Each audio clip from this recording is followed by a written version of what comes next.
You will increase your efficiency 20% if you learn to do the tough things first, the ones you don't want to do. Ray Zinn now imparts his management philosophy in Tough Things First. In this series, Zinn covers it all, from the essence of human happiness. If you're going to make it a consistent practice of working Saturdays just because you think you've got to work 80 hours a week to be successful, you're just flat out wrong. To the downside of venture capital. People said, well, don't sweat the small things.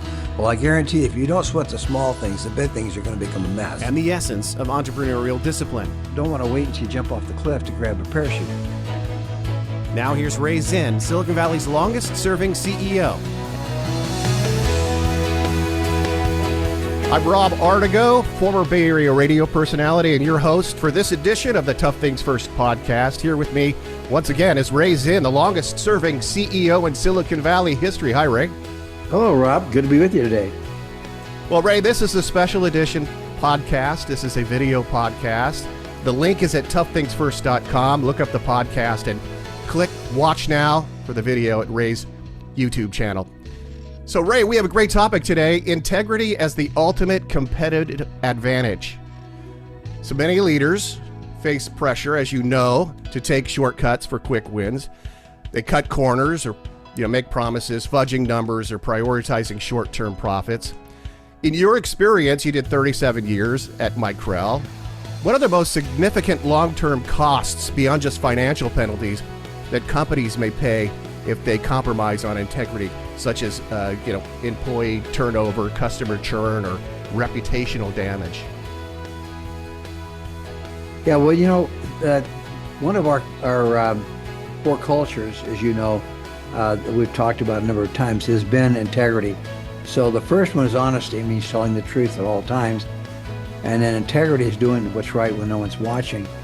And I tell that story about the time that it was in the winter, and I was driving home from work. I'd been a little late, had some issues that I was dealing with, and I ran the stop sign, and it was interesting that I looked around immediately to see if a cop was around or whatever, and it wasn't a stop light; it was just a stop sign. Anyway, I totally just, my mind was not focusing on driving, I guess, and I just blew that stop sign. I felt so bad about it that when I got home, because I said, well, just because a policeman's not around doesn't mean I shouldn't be held responsible for the violation.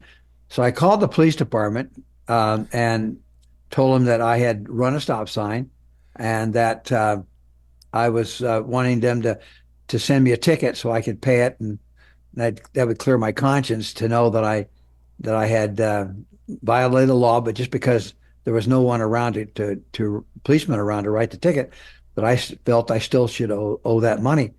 Anyway, that person on the other end, they said, what?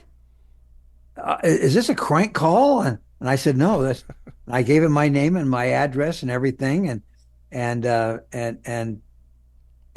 they said, are you kidding me?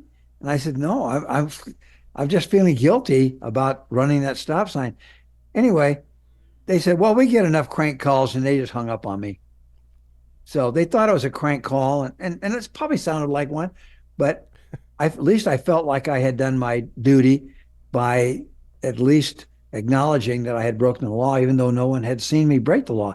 So integrity really is a lost art. But honestly, Rob, people don't know how to be honest when no one's watching.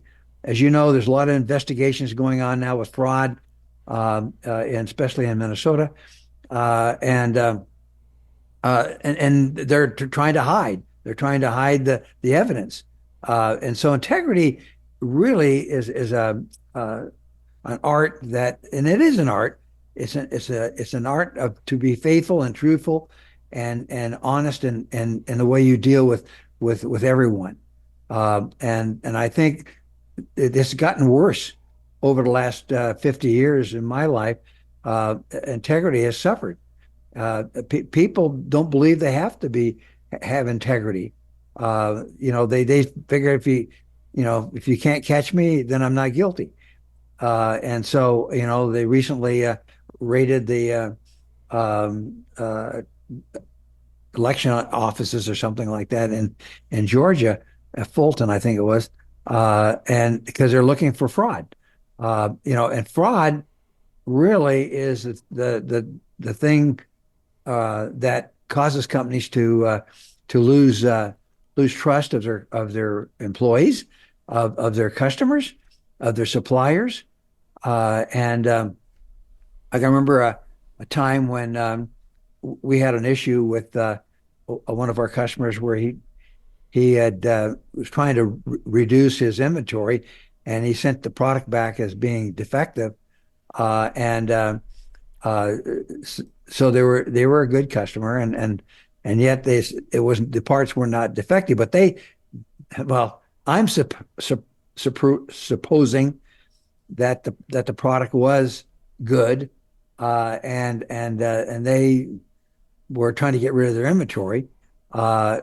So we took it back. We decided we take that product back, even though it was not defective. We just figured that rather than getting into a battle with our customer, that we would just accept it, and we couldn't put it back into inventory because the date code so the product was out of date, and so we couldn't resell it, and it cost us a lot of money to actually throw that product away, and so it's tough sometimes.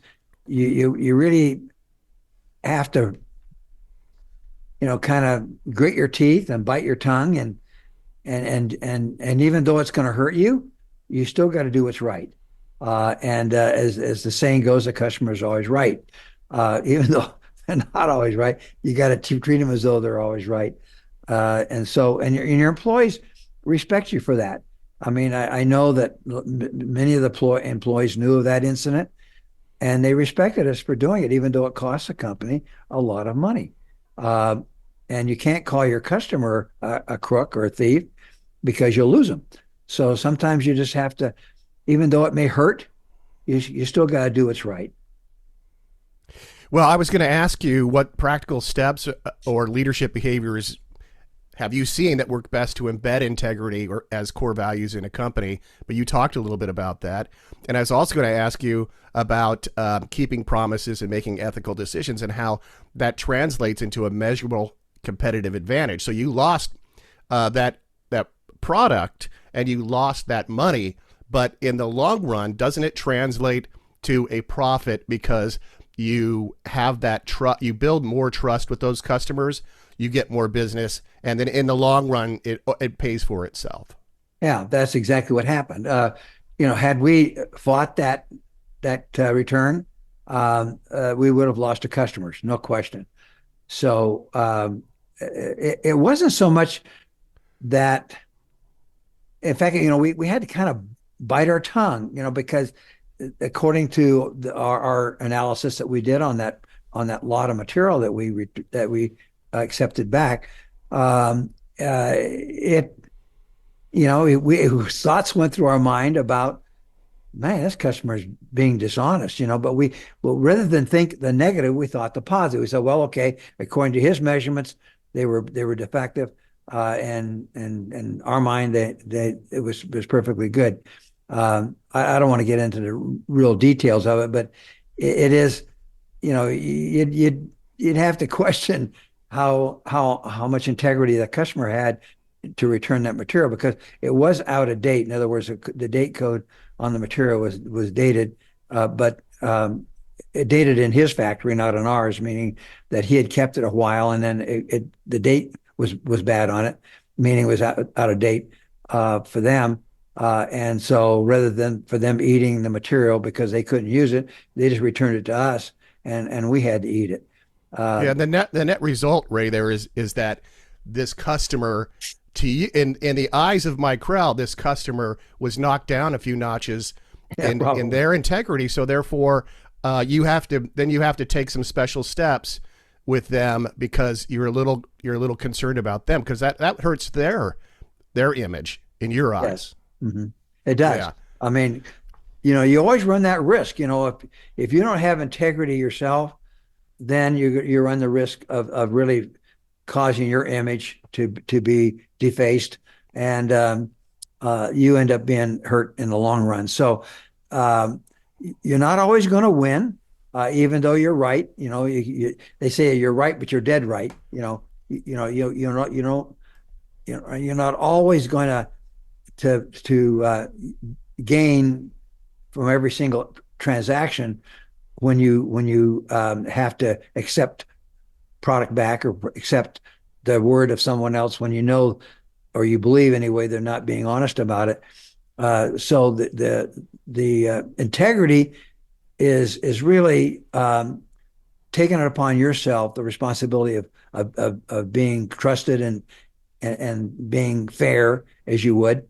Anyway, that was one that I can remember that really concerned me, because it was a big loss to our company, and certainly it certainly looked like the customer was returning the product because it was out of date. In other words, the date code on it was old, and he just wanted to get it off his shelf and then put it back on us. So there's a lack of integrity in our mind with our customer, but to have integrity ourselves, we went ahead and took it back.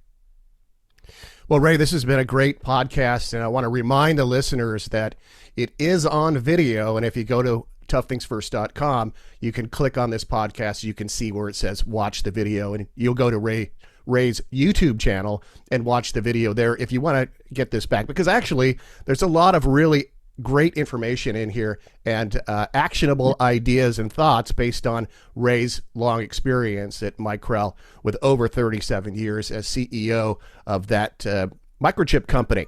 So Ray, I want the listeners also to know that they should go to their favorite, wherever they listen to this podcast, rate the podcast, give it 5 stars, 5 buckets of popcorn, whatever they do, and we'd love to have you give us feedback there, because this is a very popular podcast, and we'd like to boost its profile as much as possible. And if you have any questions or comments, they're always welcome. Ray Zinn is also on X. He's on Facebook and LinkedIn, and of course, he has the books, his first book being Tough Things First. There's also the Zen of Zinn series 1, 2, and 3. And coming out very soon, going to print right now, is the Zen of Zen Daily Reader, which is going to be fantastic, and I hope people will pick that up. On sale now, The Essential Leader, 10 Skills, Attributes, and Fundamentals that make up the Essential Leader. Get that book right now, because you can get that anywhere you want to purchase a book. Thanks again, Ray. Thanks, Rob. Good to be with you. You've been listening to the Tough Things First podcast, proud to introduce Ray Zinn's new book, The Essential Leader, 10 Skills, Attributes, and Fundamentals that make up the Essential Leader. Available in paperback and digital formats at retailers everywhere. And don't forget Ray's other books, Tough Things First and the Zen of Zinn series. Join us again for another edition of the Tough Things First podcast.